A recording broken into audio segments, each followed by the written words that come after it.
Hello, how's everybody today? Today we're going to continue our discussion of civil rights and liberties, and we're going to talk about due process of law and equal protection of the law, two very important clauses that you're going to find in the 14th Amendment of the Constitution. Let's look at this a minute. Let's look at these amendments here, these great Civil War amendments. 13, which was in 1865, it freed the slaves. This is what actually freed the slaves. The 14th Amendment, 1868, which made them citizens. The former slaves were made citizens, actually black male slaves, not female slaves, because no women were in the Constitution at this time. And in the 15th Amendment, in 1870, it gave the former slaves the right to vote. A little bit later on, we're also going to talk about the 19th Amendment that came and was added to the Constitution in 1920, and that was the Women's Suffrage Amendment. Please note that the word suffrage does not mean suffering, it means voting. So in 1920, women of all color were brought finally into the Constitution, and we got the right to vote, but not until 1920. Some of your grandparents, or great-grandparents I guess it would probably, maybe be alive when the women's suffrage movement came and the amendment came in.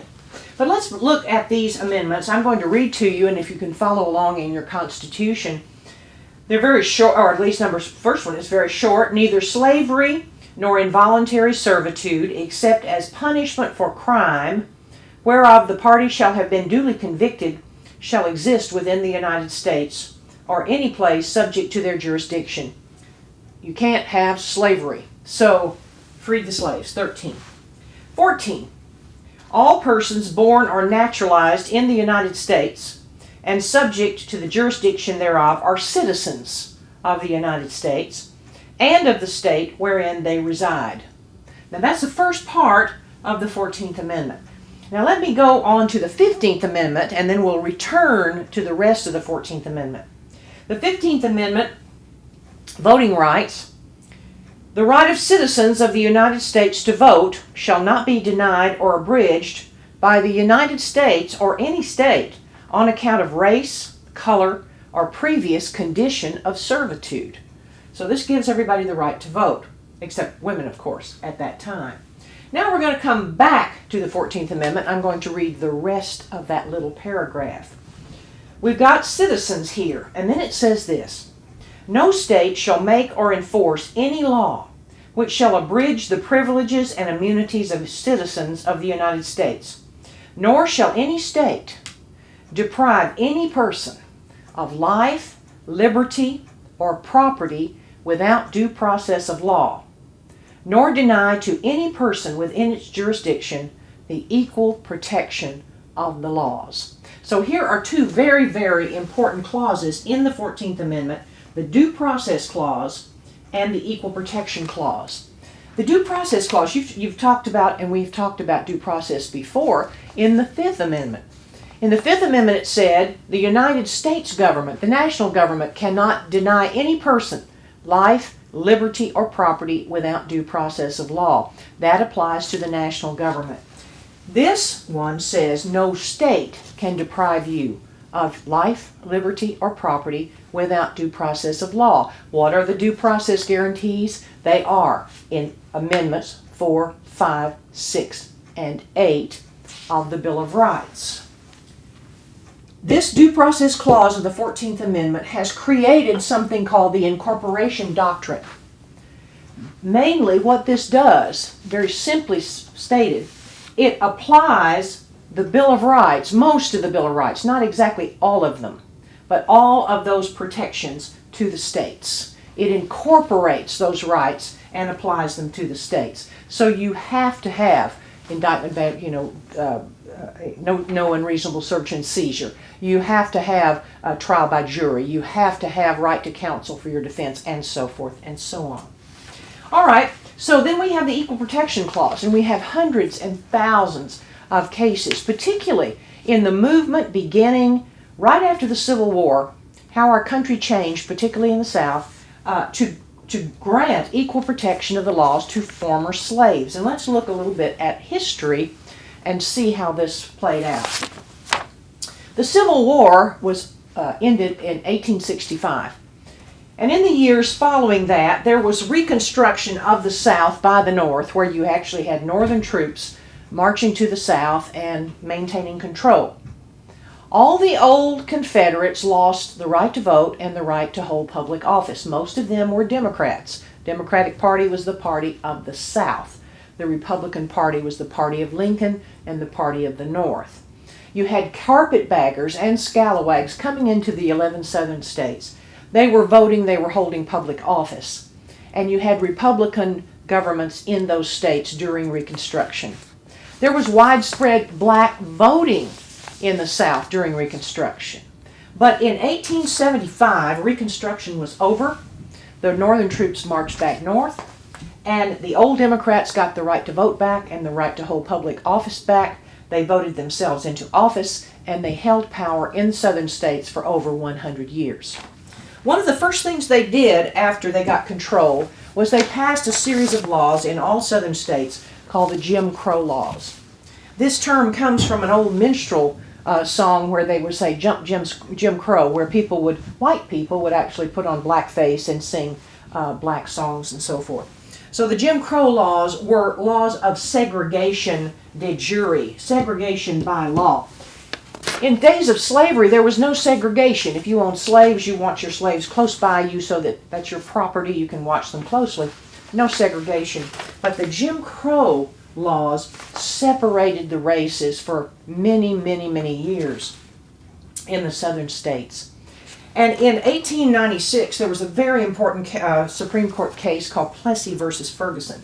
These Jim Crow laws set up separate everything, separate parts of town where people would live, separate train cars for blacks and whites, separate schools for blacks and whites. It was against the law for blacks and whites to marry each other. It was a crime if you did that. When we got buses, the black people had to sit at the back of the bus. White people had to sit at the front of the bus. And if a white person wanted a black person's seat on that bus, that black person had to get up and give the seat to the white person. Many, many things, public facilities of all kinds were all segregated or separated. The Plessy case in 1896 established a precedent that was separate is equal. In this case, Plessy was on a train, bought a train ticket, and Plessy was a black person and had just bought a train ticket, went into the black car was full of passengers, so passed on into the white car where Plessy took a seat. And he was arrested for doing that. So he sued, and he challenged the law in the southern state by saying it violated the Equal Protection Clause of the Constitution.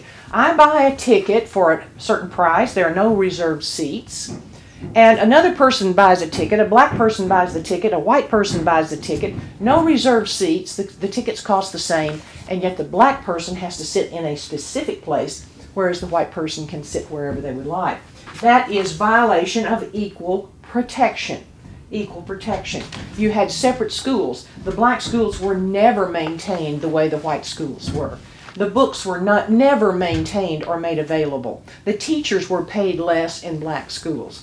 And so you began to have a series of court cases which began to challenge the Equal Protection Clause, the laws by the Equal Protection Clause. We're not being equally protected. But in the Plessy case in 1896, the Supreme Court said it doesn't matter if these facilities are separate, as long as they're equal, it's okay. Well, they were never equal, but nobody looked at the equality. The Plessy versus Ferguson case in 1896 established the precedent separate is equal, and that lasted for over 50 years and upheld many, many Jim Crow laws in the southern states. In 1954, the Brown versus the Board of Education decision came down, where a very different Supreme Court, the Warren Court, a court of great judicial activism, I might say, established the precedent separate is not equal in public school education. That the story, of course, many of you know it well. Linda Carroll Brown was a 6-year-old black girl who had to walk 13 blocks to school, passing two white other elementary schools, and she couldn't go to the school nearest her home because she was black and had to go to a separate school. She challenged the law about that and cited the Equal Protection Clause. It's being violated in my case. She was helped in that case, her family was helped, by the National Association for the Advancement of Colored People, the NAACP, that was doing litigation, court litigation, to try to challenge these Southern laws, based lots of them on Equal Protection Clause, and did amazing things, particularly in the Brown versus the Board of Education case in 1954. That was a unanimous decision in that case. Separate is not equal. Separate is inherently unequal, said Chief Justice Earl Warren in that case. Now, that is just a little bit, and we can see how it changed America. Our lives are so different. When I look around Northlake College, I see halls and classrooms filled with students of all shades of coloration. Nobody's black, just black, and nobody's white. Everybody's just some kind of shade of some kind of brown or beige. And that is what happened as a result of these cases and others that followed. The 15th Amendment, which gave black people the right to vote, former slaves the right to vote, the Southern states didn't want black people to vote. But they couldn't really say you can't vote, because the 15th Amendment says you can vote. So what they did was all kinds of creative things to keep people from voting. And you've studied this before. They established a poll tax where you have to pay money to actually register to vote. Literacy tests where you'd come in and they'd ask a white person maybe, can you write your name? Well, yeah, and make your X here. Okay, you're literate, but a black person might have to quote portions of the Constitution from memory or something like that. The grandfather clause, which was if your grandfather had voted, you could vote. Well, very few black grandfathers had voted since they had been slaves. And just plain old intimidation. This is the rise of the Ku Klux Klan, and very, very powerful in many southern states. If you voted, they would burn a cross in your yard, they might beat you up, they might even kill you. They'd make your life absolutely miserable. So this all began to change as well with other court cases. So we have a movement based on equal protection to protect people, and it really did change America. A fascinating study. I hope you will continue to read on this. Thanks a lot.